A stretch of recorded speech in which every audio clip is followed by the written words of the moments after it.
I find that student vote is critical to people who are going to be future voters. I think it's just important for especially the elementary kids to kind of know what's expected and what they can do to help out their nation and their community. And this is a good way for them to be introduced to it. Even though you aren't able to vote, you are still affected by the presidential election and what actions they do to change our government. Got to get ready for when you're older, because it's only a matter of time before you're going to be the one voting officially for the next president or candidate or whatever. I think kids should care about elections, because even though that when they are able to vote, they're going to want to know the history, because history repeats itself. So I think it's important to build your opinions young so you can expand on them in the future. They should be excited so that in the years when they do get to vote, that they know the importance of voting and who they want to vote for.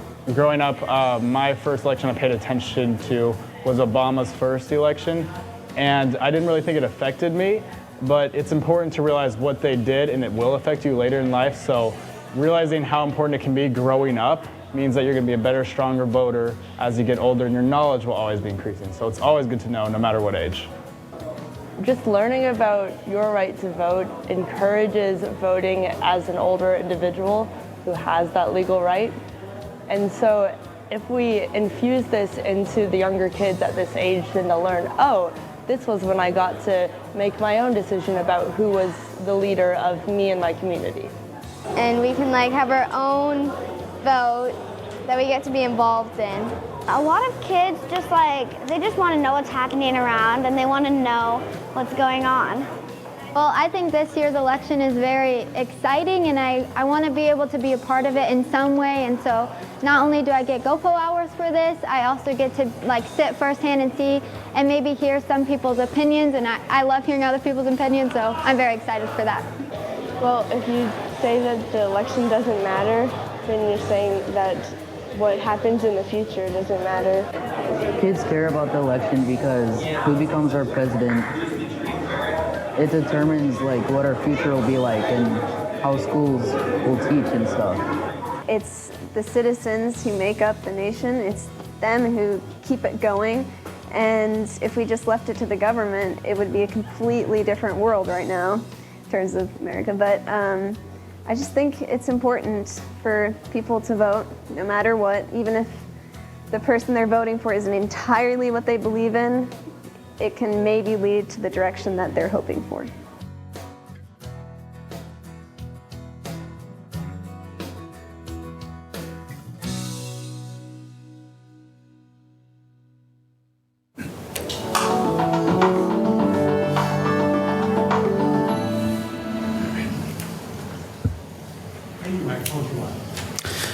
I call to order this meeting of the Lincoln Public Schools Board of Education for September 27th, 2016. Laura, would you please call the roll? Ms. Byer. Here. Mr. Boswell. Present. Mrs. Danik. Here. Mrs. Duncan. Here. Mr. Mayhew. Present. Ms. Mumgard. Here. Mr. Schulte. Here. I would note that the Open Meeting Act is posted at the back of the room behind the middle doors there. And we have one set of minutes for our approval. Are there any additions or corrections?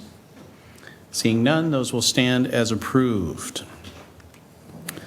All right. So we have a great presentation for our student celebration this evening. Last year, we transitioned our elementary school hearing impaired program to Beatty Elementary School, and we've been getting some great feedback about that move. In honor of National Deaf Awareness Week, we have invited several Beatty students to come and talk about a few proud moments in their new school setting. And to get us started, I'd like to introduce Mindy Roberts, the Supervisor of Special Education, to talk more about the program. Welcome, Mindy. Thank you. Thank you for having us here this evening in celebration of Deaf Awareness Week. As you know, Mr. Mayhew said, at the beginning of the 2015-2016 school year, Beatty Elementary School became the new home for the center-based program for Lincoln Public Schools elementary students who are deaf and hard of hearing. The Beatty students and staff warmly welcomed this program into their community, and students there with hearing loss have been very successful. Students in the Deaf and Hard of Hearing program at Beatty engage in general education curriculum with support of sign language interpreters or specialized equipment giving them access to instruction. They also receive support during the week from their deaf educators. This evening, I am proud to introduce some very important members of the Beatty community who are in our audience. Mr. Sean Bailey, who is the principal at Beatty, Ms. Erin Collins, who is the instructional coordinator, Jody Morgan and Lori Johnson-Newell, deaf educators at Beatty, Cindy Skiles, who is one of our sign language interpreters, and Walt, who is the therapy dog, is up front and present this evening. Not at Beatty, but very important in our audience is also Dr. Jenny Fundus, our Director of Special Education, and Jenny supports all programs for kids across our district, and so we so appreciate her work for us each day. The most important guests for tonight are our student guests, and so we are here to listen to Journey Lott, who was a kindergartner at Beatty, and Jackson Finke, who is in second grade. Would you guys come up, please?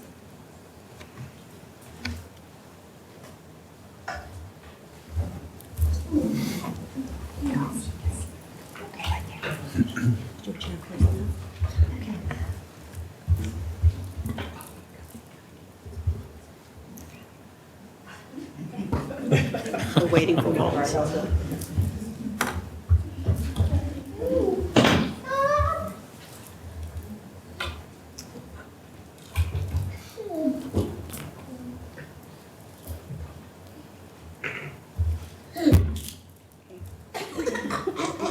We're going to start with you, Journey. So please share with us what you're most proud of at Beatty Elementary School. Journey, do you remember some of the things that we took pictures of, showing some of your favorite parts of the day at Beatty? Do you remember what are you signing here? Do you remember? That's your mom. That's your mom. I know your mom has your jacket. But remember you're signing mom because you're teaching your class, your friends to sign, right? But I want to know about this guy. Who's this guy? That's Walt. How does he help you? How does he help you? He's nice. He's a dog. Do you like to read? Do you like to read? Do you like to read to Walt? Do you read to him? Does he listen really well? He does. He's a good listener, isn't he? What's this? What's another thing you like? A book. You read. Oh, you do like to read books, don't you? And you know what you're really good at? What's this? What is this? What are you doing here? Writing. You work hard, don't you? You're a hard worker. Thank you very much. You did a great job. Thank you, Journey. Now, Jackson, it's your turn to share what you're most proud of at Beatty. Jackson, you want to say hi to everybody? Hi, everyone. Why don't you tell everybody what grade you're in again? Second grade. Second grade, right. Remember, we moved to Beatty and I asked you, what do you like best about Beatty? What did you say to me? What is the best part? Large playground. The large playground. That's right. What is your favorite subject at Beatty? That means a subject is your class, like reading or math? Math. You like math? Are you good at math? What's your favorite part about math? Measure. Oh, measuring, okay. Do you have a favorite teacher? Yeah. Is it me? No? What's your favorite teacher? I know. Mr. I. What does he teach? When to throw a ball. How to throw a ball. What is he the reading teacher or the PE teacher? PE teacher. He's the PE teacher, and you like to play outside with him, right? Is there anything else you want to tell everybody that you really like about Beatty? No, nothing? That's it.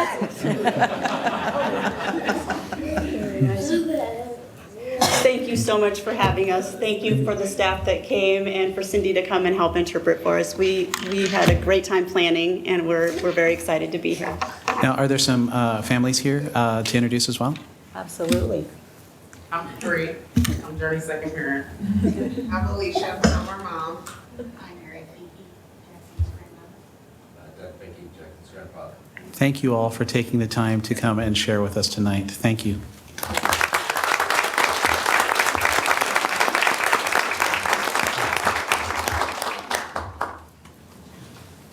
Neat. Okay, next that brings us to a report from the Suicide Prevention Coalition. Dr. Stavum. Yes, and we have two guests with us tonight. I'd like to introduce Rose Hood-Buss, who is the co-chair of the Community Suicide Coalition, and John Gessert from Union Bank. And they're going to provide an update regarding the group that convenes regularly and the work that's been done. Great. Thank you so much for having us. It's been a couple years now that our group was convened out of crisis, and we're so glad to say right now that we've really been able to make some amazing strides and have seen a great reduction in completions of suicide among the ages of 10 to 24. We have about 40 committed individuals from our community that represent government, faith partners, business partners, education, post-secondary education, and the list goes on. John's with me today to represent part of the coalition. We just want to share some highlights. We did provide you with a 2-page document, front and back. One side talks about warning signs and some statistics and resources available in our community. The other side is our talking points, so if we don't hit on all of them, you at least have some of that information to know what our coalition has done.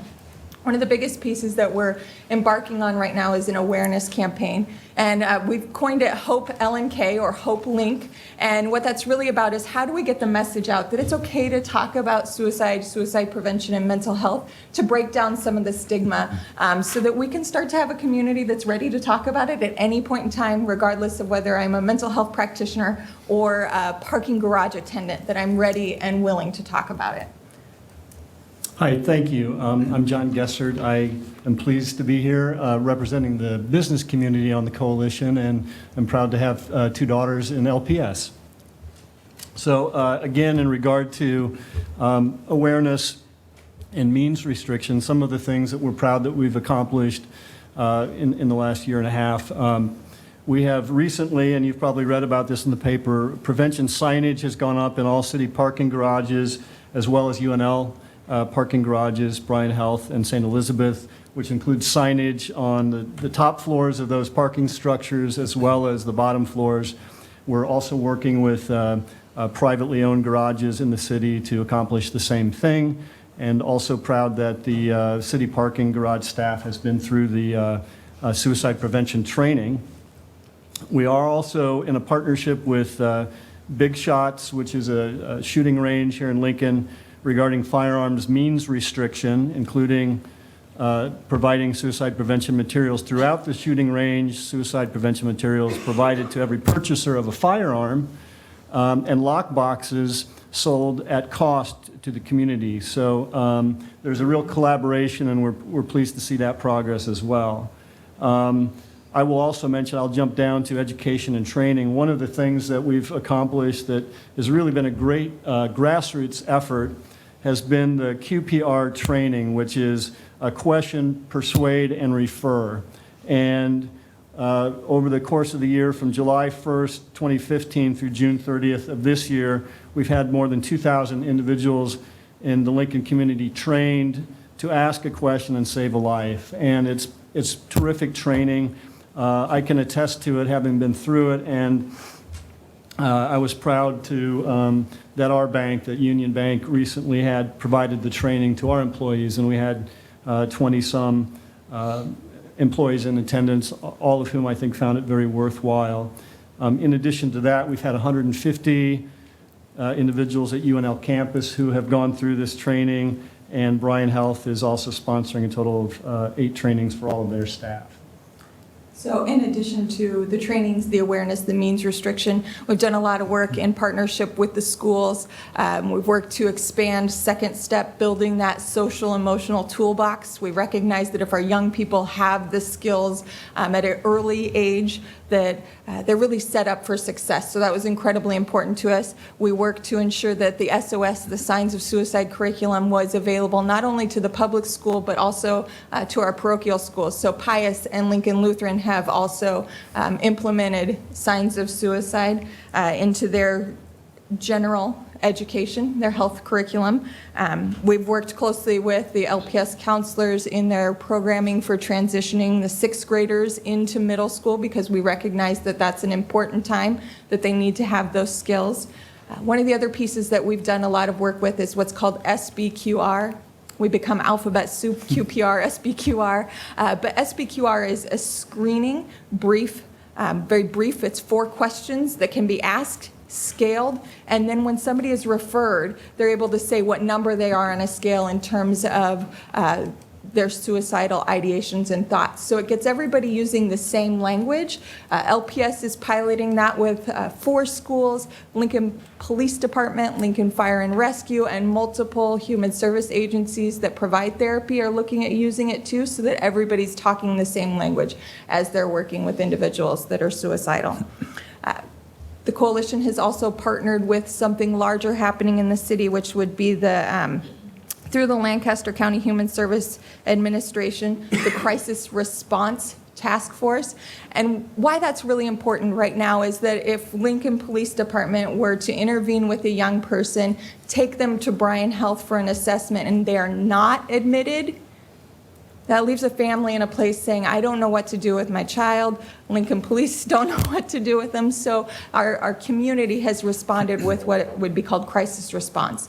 And it's a kind of an in-between. They're not needing inpatient treatment, but they still need some crisis assistance. And so they're looking at how do we build a crisis response for our community to fill in that gap. And then the other big piece is that we partnered very closely with post-secondary education. UNL has really flooded their campus with the suicide prevention signage. They have 250 signs in their parking garages alone. We've trained all of their RAs in QPR so that they can recognize a student in distress and get them the help that they need, and have really adopted the ideas that the coalition has brought together, as well as Southeast Community College has done the same on their Lincoln, Beatrice, and Milford campuses. Concordia University has jumped on board, as has Doane University. So we've been able to really wrap around not just our elementary, middle, and high school, but also post-secondary. Do you guys have any questions? Questions? Is that your presentation? That is. Very good. Thank you so much for the presentation on this important work that's being done to save lives. I would note that Brian Seck, our friend, is here in support of this presentation. And I remember when the coalition was coming together as a response to this need that the community had. I also remember Dr. Joel's leadership and how proud I was of the stand that LPS took. So thank you so much for your work in bringing this to us tonight. Thanks for having us. Thank you. Appreciate it.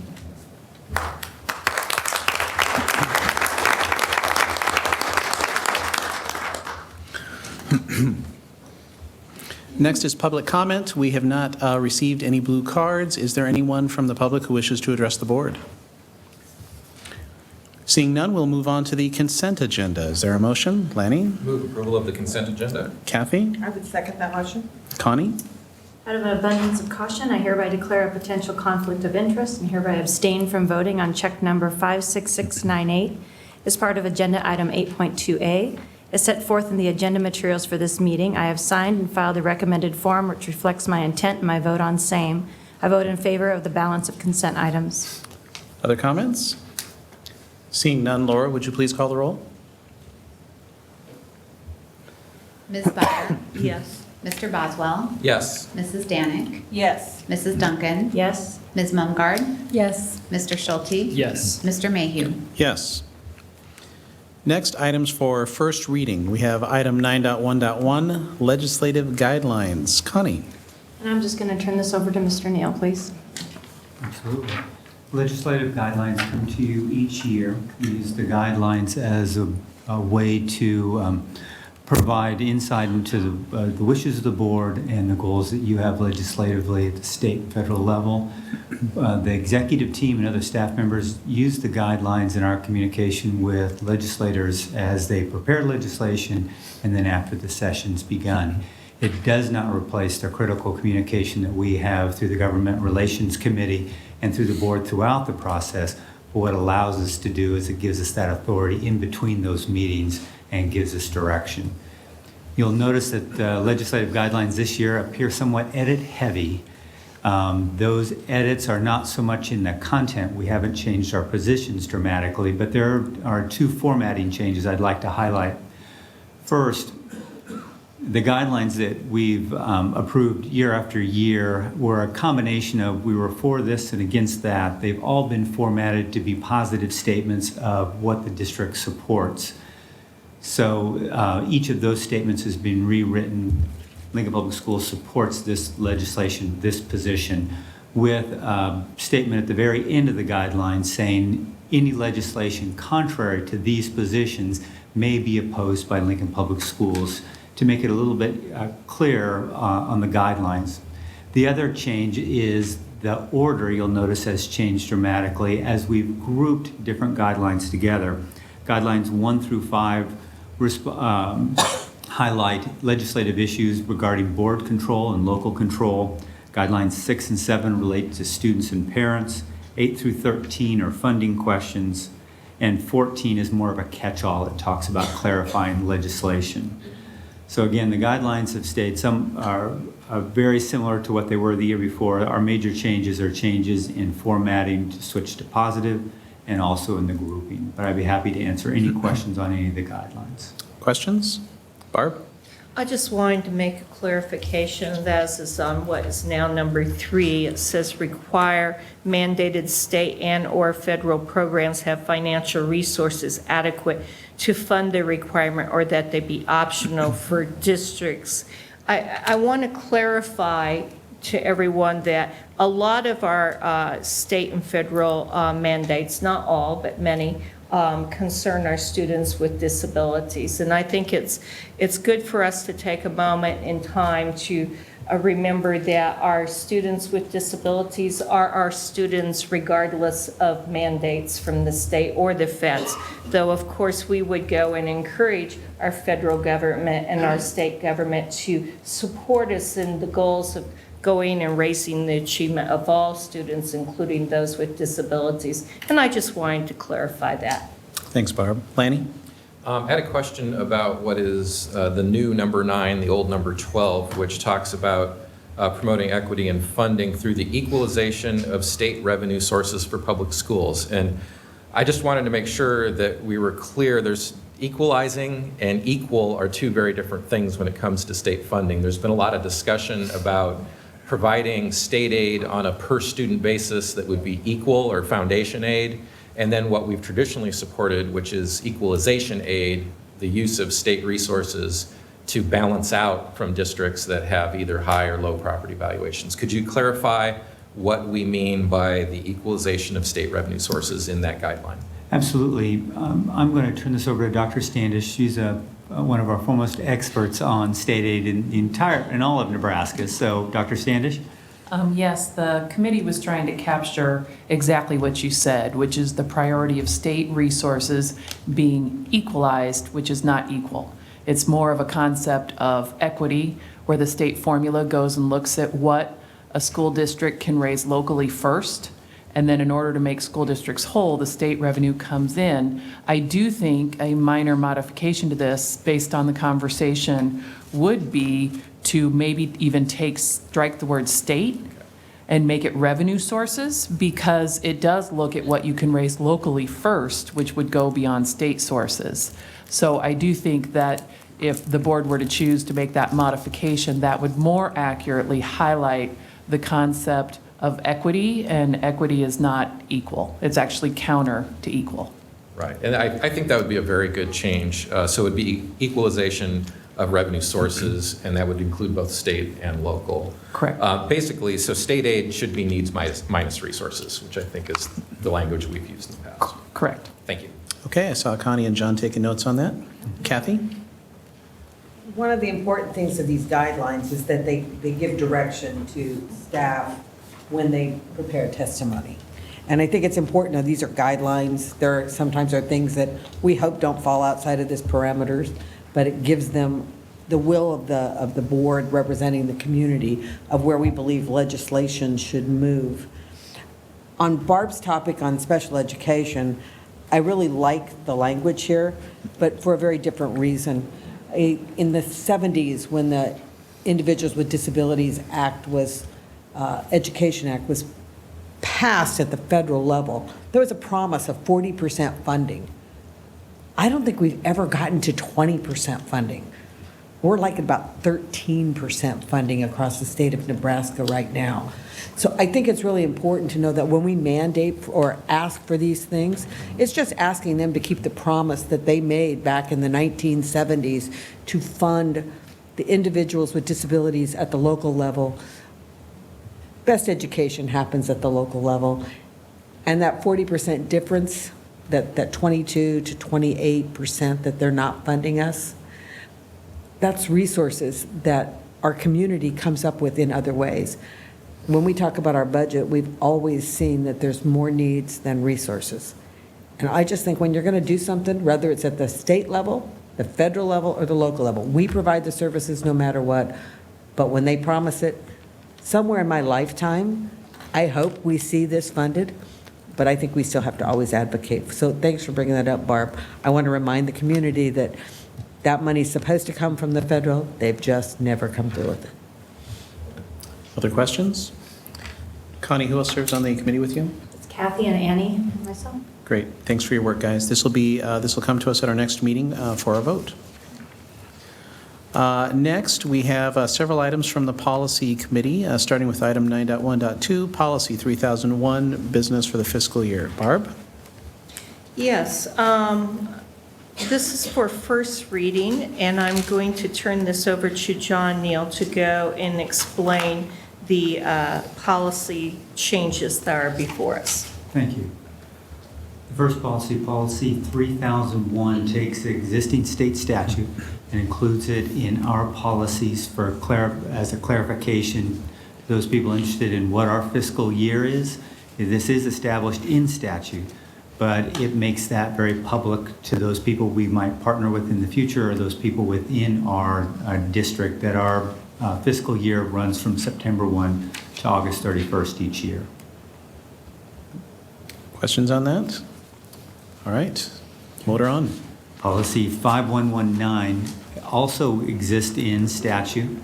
It clarifies that option students to qualify for free lunch, this does not include those that qualify for reduced lunch, have the ability to request either transportation services or reimbursement for transportation services. And these are option students that qualify for free lunch. Seeing no questions on that. Policy 8350 is a new policy that creates guidelines to support the board's president communication with the superintendent on the timeline for the evaluation process throughout the year. It sets some general parameters for that communication so that it's clear to both the superintendent and the board president what needs to occur and when. This comes from the board's reorganization meeting back in May.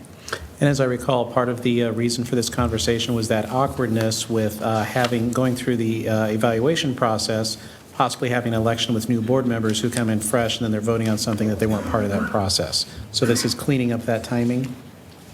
Okay. Seeing no questions on that one? Policy 8420 is coming back to first reading. It had been on first reading previously. The area of clarification is on number 2. If you want to look at the policy on number 2, while the entire policy took what our practices were and clarified it in policy as far as public participation in board meetings, the area of clarification was whether or not there should be engagement between board members and community members during public comment. And the language that the committee reach consensus upon is included in the blue underlined areas. Board members may share, address, or consider comments from the public during public comment, at the end of public comment, or related businesses on the agenda. Lanny? Not a question, but a comment. Since I was one of the board members that had concern with the previous language, I'd just like to state that this new language addresses all the concerns that I had, and I'll be happy to support it. Other comments? I do think that this was a good summary of the conversations that we have, so good job on that. And finally, policy 8441. 8441 provides the board flexibility to make adjustments to the order of business when holding meetings that the purpose is different than that of a regular business meeting where you intend to go through all the elements of your board agenda. This is for a work session or special session when time might be limited or you're focused on a particular issue. And so, for instance, you may not have public comment or some other report, and this gives the board that flexibility in those rare circumstances to adjust what elements are included on the board agenda. Questions on that? All right, seeing none, Policy Committee has been busy. Good job, guys. Those policies will come back to us for action at our next meeting then. Thank you. Next, items for action tonight, starting with item 10.1.1, the 2016-17 Lincoln Public Schools property tax request. And this is the action item that we talked about at our last meeting. This is the final step in our budget process for the year. We've gone through our budget process and we have approved the budget, and now we are going to be voting on the tax request to fund that budget. So if there are any questions for Dr. Standish, Kathy? I don't have any questions. I would make a motion that we approve the proposed resolution as printed on our board docket. Thank you. Lanny? Second. Comments?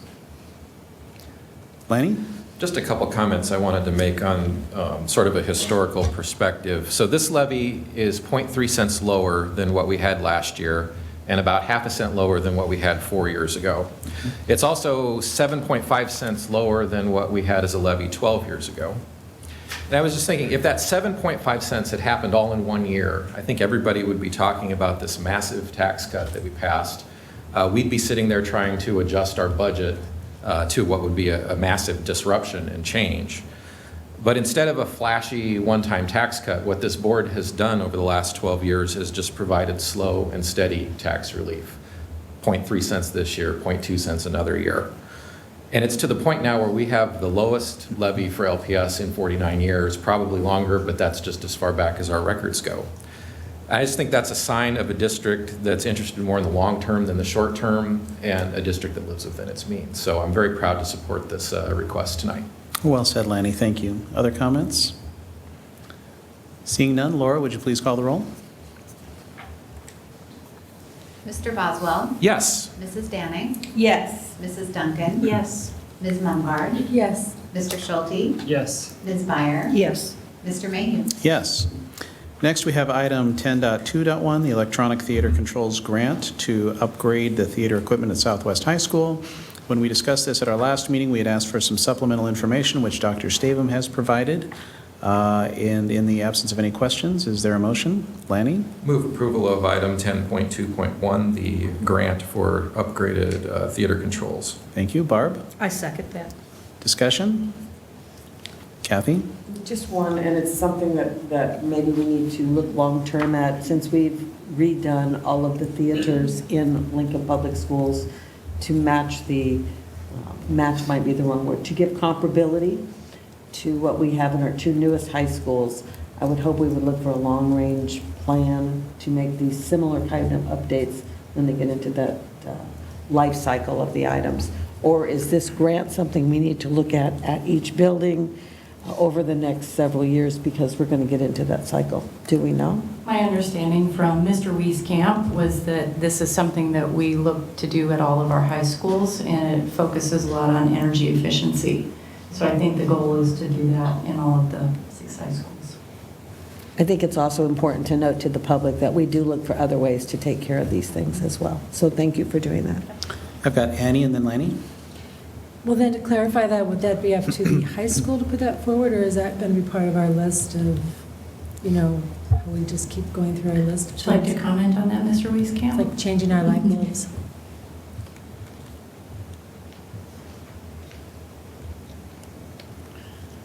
We have probably 60 to 70 of these fixtures per high school theater, and so you can kind of do the math at in excess of $1,000 per fixture. I think this replaces 6, if I'm not mistaken.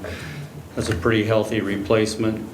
These lights aren't that terribly old, the existing ones, because the renovations took place after the 2006.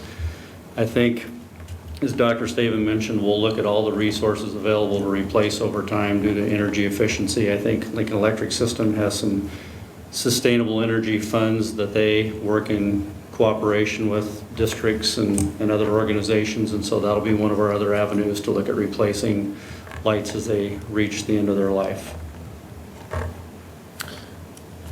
Good, Annie? What?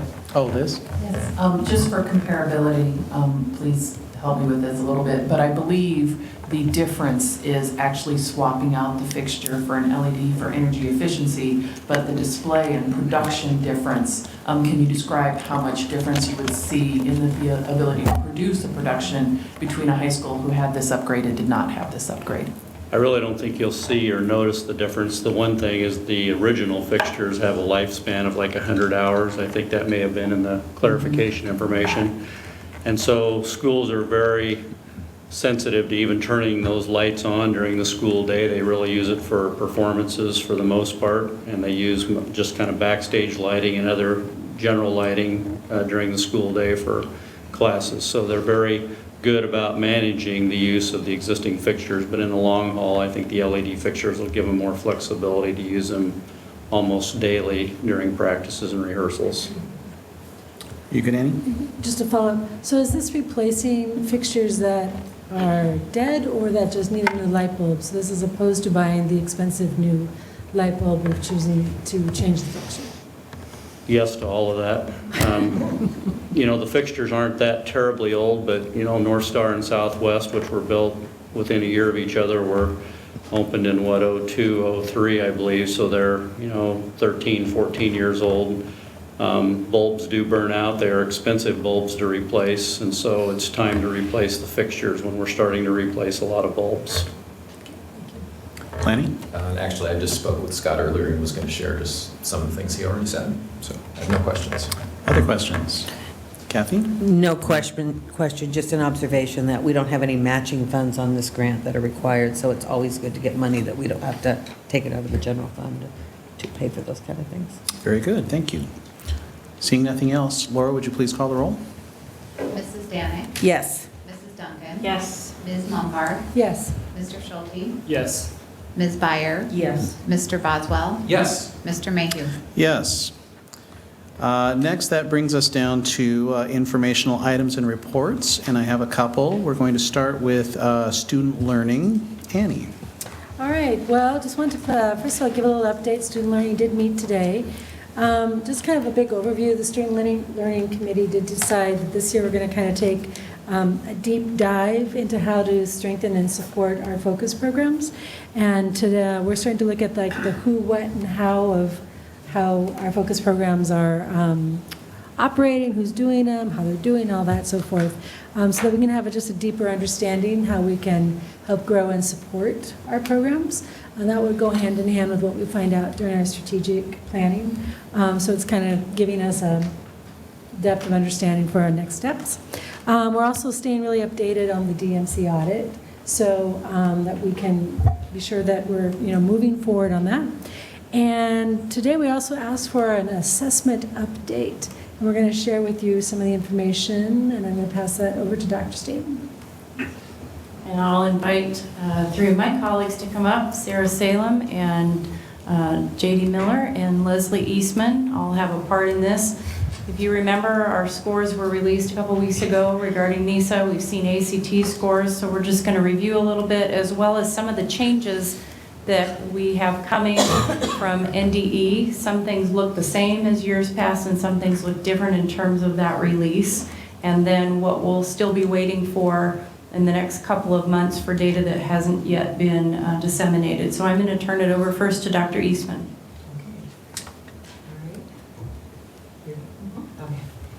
sure I'm pushing the right button before I push it.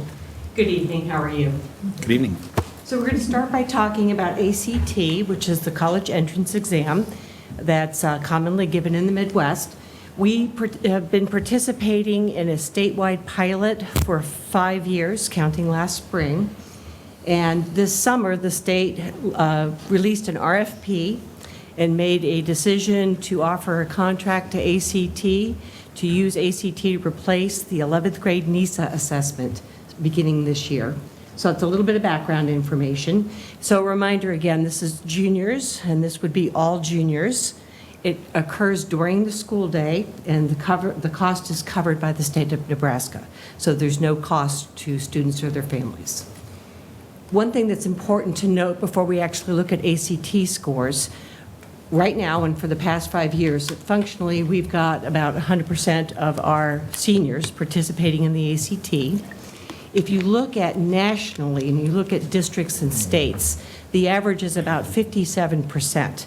100% is notably different from 57%.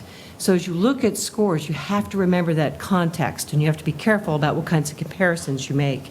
If you're comparing a district where all the kids are participating to one where 50% are participating, it's apples and oranges, or maybe even kumquats. Okay, so having said all that, these are the scores. So these are the scores for the graduating seniors, and this would be the last 4 years, which includes all juniors taking the ACT. So these are all comparable scores. So you've got the 4 years, and what you have is the 4 components on the ACT, as well as the composite score, which is the overall score that cuts across the 4 components.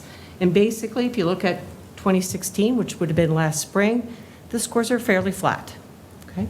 So we're not losing any ground, we're maintaining. And we had, I think, more students than ever participate last year if you looked at the graduating senior class. Questions about that? Kathy? As we look at those numbers, we've had a significant number of increase in students, and that growth is now moving to the high schools. Yes. And yet we're seeing an almost flat in the numbers. That speaks well for the curriculum and how we're preparing our students. Absolutely. So we not only have growth in student numbers, but we also have growth in various demographic groups. So maintaining is a very good thing. Thank you. Well, actually, I see some improvements. There are, but you know, statisticians always like to talk about trends rather than a change in one school year. So let's look at it again next year and the year after. Well, that's actually, I was going from 7 to 9 to 21, yeah. So yeah. Yes, absolutely, absolutely. Again, I mentioned a moment ago that it's important to think about the reference group when we think about how to interpret our ACT scores. And there are a number of states across the country that do implement district choice in-school testing, which is the program where all juniors participate in the ACT during the school day. And we do have data from 2015 for the states that do have functionally 100% of their graduating seniors participating in the ACT. These are the states that are listed in the graph. If you look across, Lincoln Public Schools is on the far right at 20.7, and we tie for the highest score with Colorado and Illinois, which is fabulous. And so that's a much more meaningful comparison and interpretation than if you were to look at states where they might be testing 40, 50, 60% of their students. Outstanding. Okay.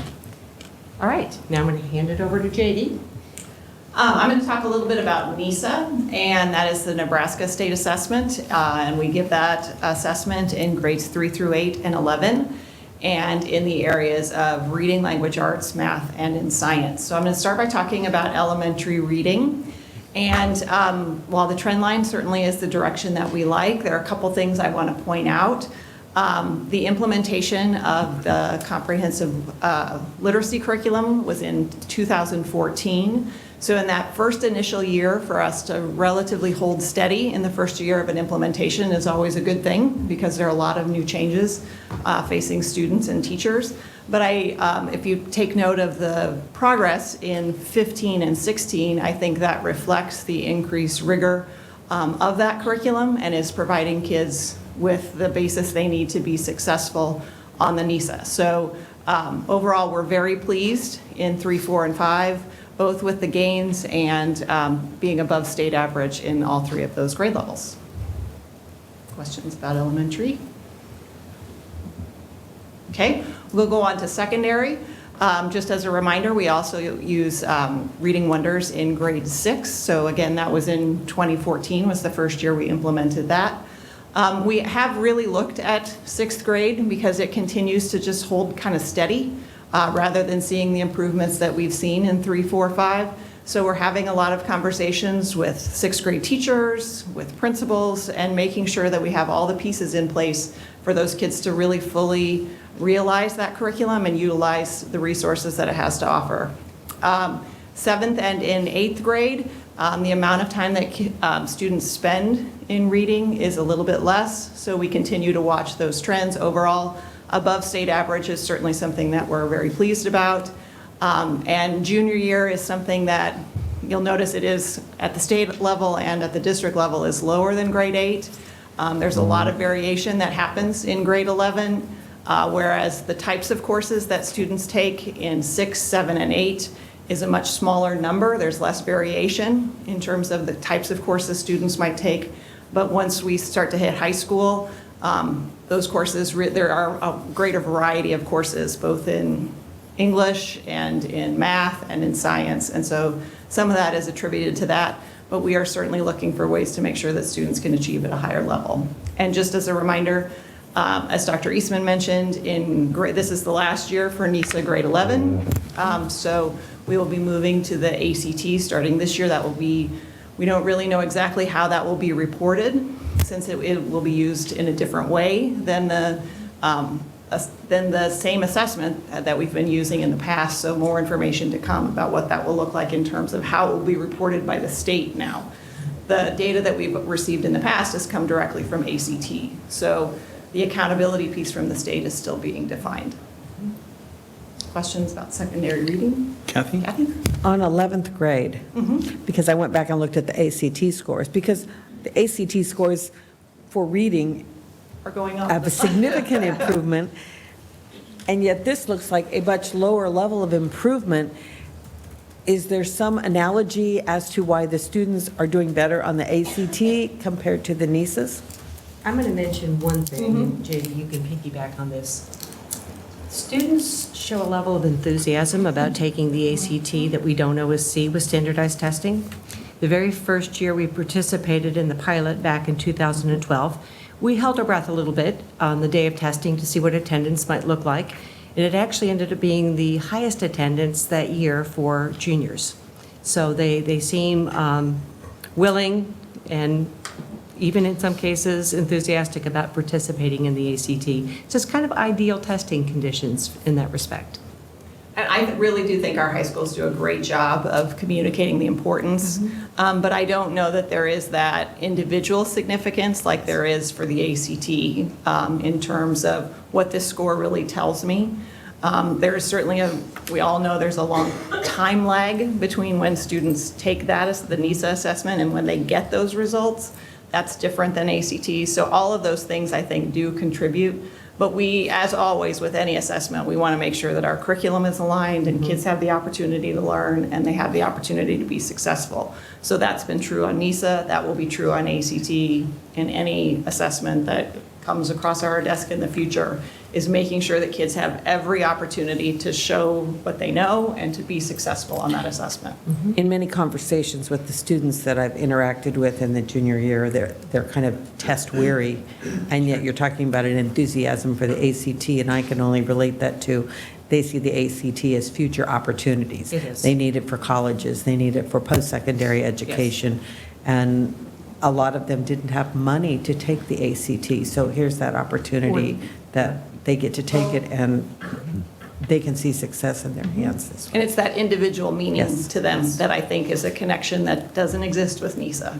I'm not sure they look at the scores quite the same way we do. They're looking at it as their future. We're looking at it as how did we perform to prepare them for it. Absolutely. It's no small thing either that they can now take the ACT during the school week as opposed to having to arrange transportation and having it compete with other demands on their time over the weekends. So that's a nice thing too. And if I'm correct, can't they still send it to one college? Three. 3 colleges now. Up to 3 colleges. And one of the things we did with the pilot is we really strongly encourage every student to send it to 3 colleges, even if they're not sure, because those 3 reports are free to students at that point in time. And it does no harm if you end up not applying to the college. It truly does no harm. So we want all kids to send it to 3 colleges. That's really good news to share.